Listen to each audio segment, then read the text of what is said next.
If you clicked on this video, that might be because you're engaged and getting married, and then I want to congratulate you. That's so fun. As a fairly newly married woman, I've been married for 2 years, I want to share my best tips because I know that the planning process can be a bit lonely, and you can take whatever you want from this. Like maybe you get to say, at least I don't want that, and or maybe you get some good pointers that you want to bring to your special day. I'm gonna get comfortable here in my guest bedroom. It's so cold here, so I need to have this duvet around me.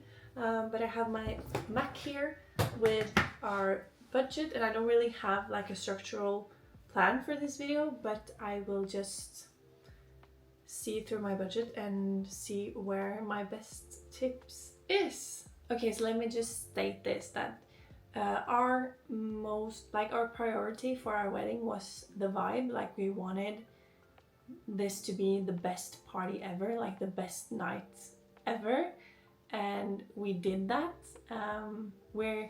We don't have children, and most of our friends didn't have children when we got married 2 years ago. Some of them have now, but we were young, at least for Norwegian standards, 26 years old, so we wanted a big party. Like this was going to be one hell of a party, and we did that. So that was our thought. Like we aren't that traditional, we are very like casual and low-key, and our focus was like, yeah, the vibe, making this the funnest night for us and everyone involved. Therefore, my first tip is in that category, like the fun category, but it was an important piece of our wedding, we think, and that is a beer pong table. We bought a beer pong table, and then we painted it green, which was like the theme color for our wedding, and our theme color of life. Like it's yellow here, but we have always had green houses, or yeah, in our living room and kitchen and bedroom. It's green all around, so we love green, and we painted it green, and we painted also the circle for the cups, and then we had like on each side we wrote Team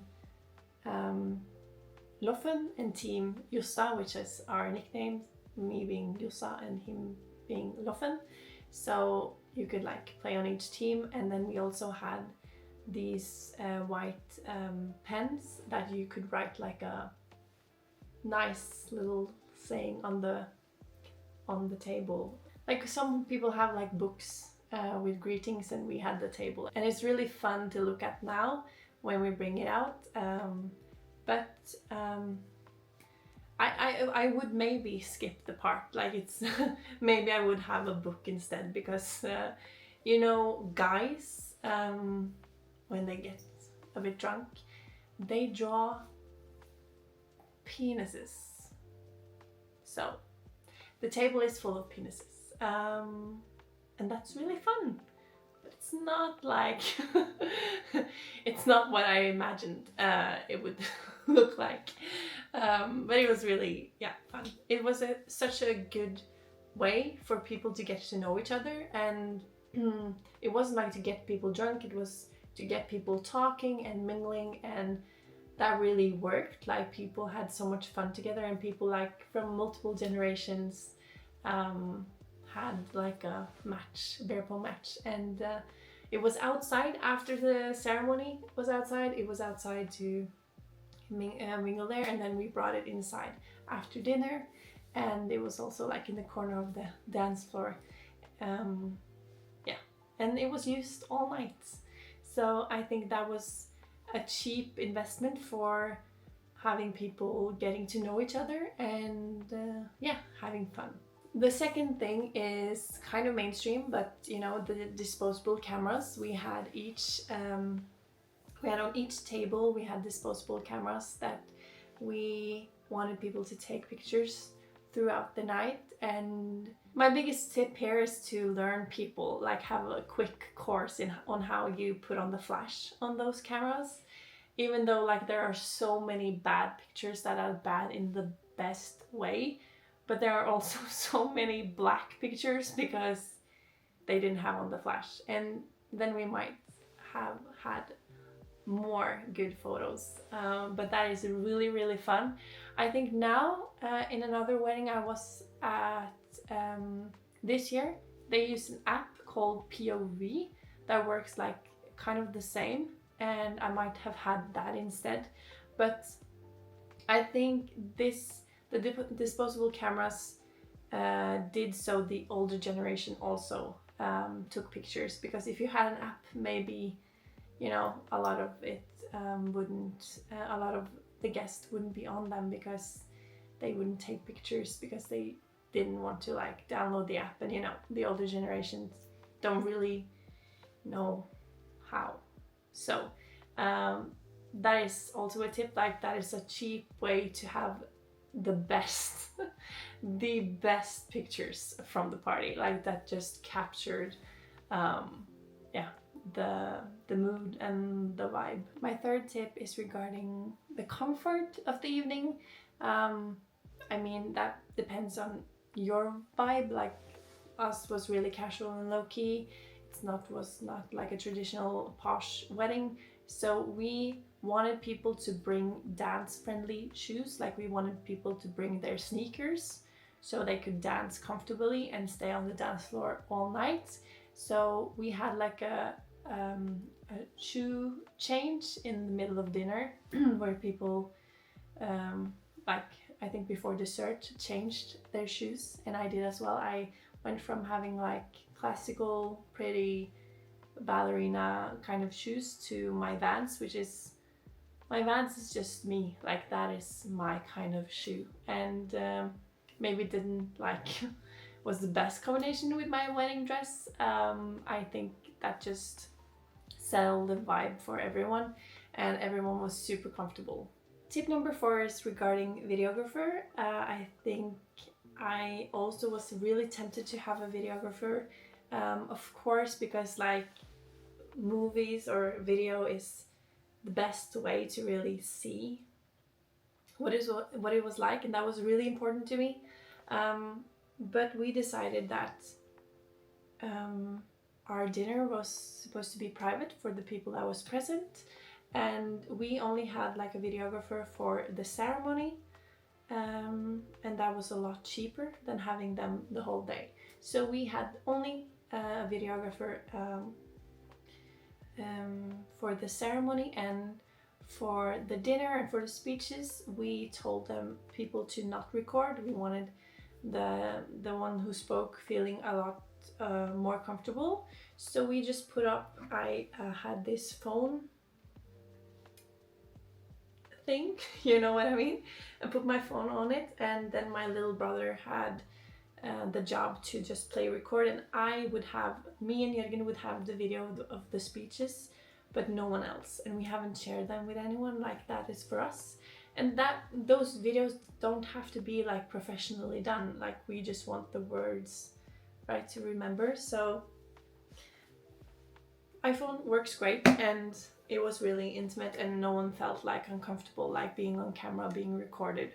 And the rest of the night, you know, people took pictures and people had their phones out and videotaped, and I think that was okay. We got sent all the videos afterwards, and I don't really think like the videographers could have done a better job than the guests right then and there. So we have thousands, or not thousands, but hundreds of videos from that night, both horizontal and vertical, from everyone's phones, and that's more than enough for us. So if you're looking for some way to cut your expenses, I think just have a videographer on the ceremony is more than enough. Tip number 5 is also in the fun category, and that is we had these slushy machines in the bar, and that was such a hit. Like it didn't cost that much to rent a slushy machine, and we bought like with 3 chambers with like Coca-Cola taste, raspberry and peach, I think, and then we mixed it with vodka. You don't have to do that, but that was really fun, and it was such a hit. The only thing, if you're going to do this, we put the vodka in the chambers, and that's fine. You can do that. You just have to buy. You just have to let the person you rent it from know, because that's you need some other kind of slushy if you're going to mix it with alcohol. But the thing we didn't do, which we just thought that people would know, was to tell people that there already were vodka in the chambers. So they asked the bartenders for more shots of vodka in the slush, because they just thought that it wasn't anything in that. And the bartenders, of course, was friend of ours, or friends of ours, so that did us a favor, and they were told to not stop people, like just to let people drink whatever they want. But but I don't regret it, because the party, it took off. It took off, like people were so drunk, and it was so funny. But I would just tell people, I just thought they knew, but I would tell them just so they can, control what they tolerate, because it might have been a bit out of control.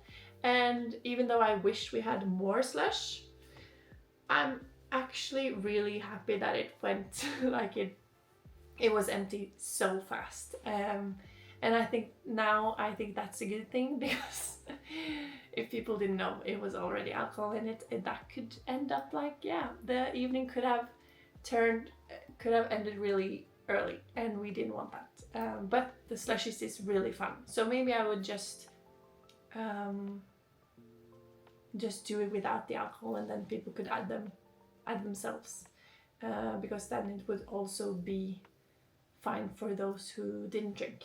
Other just rapid tips I do have is that I bought my bouquet myself, like from a flower shop, and then I knew someone that used to be a florist that did like the binding for me really cheap, and I also recommend that, because everything that is called wedding bride something is far more expensive. So I wanted my bouquet to be like personal, so I picked the flowers myself, and if I didn't know this person, I would just probably put the job out on Facebook, or just ask people, does anyone know someone who knows how to bind flowers? Because it is beautiful either way, and I think it's even more beautiful if you have made it yourself and picked out the flowers, and everything else is just so overpriced, I think.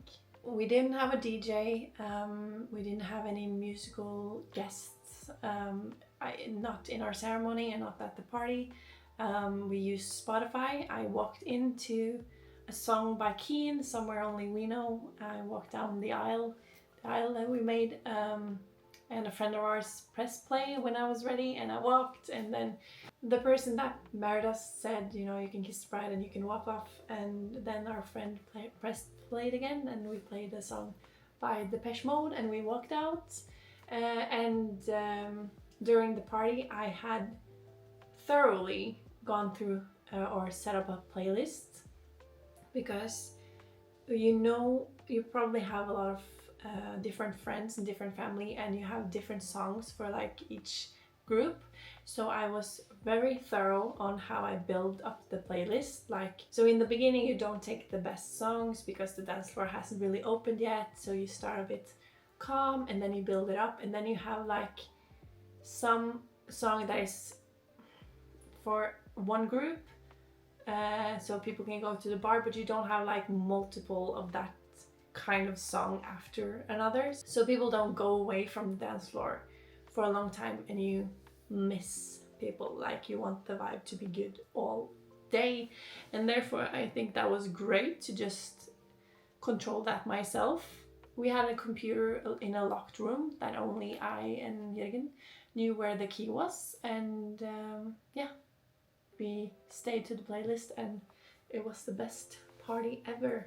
The only like paperwork we spent money on was the invitations and the thank you cards, because that is the things people might keep. Some people, most people don't, but like table cards, menus, a program for the ceremony, all that we just skipped. Or we had like name cards on the tables, but I just bought like some nice paper and cut like squares and wrote their name. Like, who cares? Like, I think that's a waste of money, and I think people throw them away.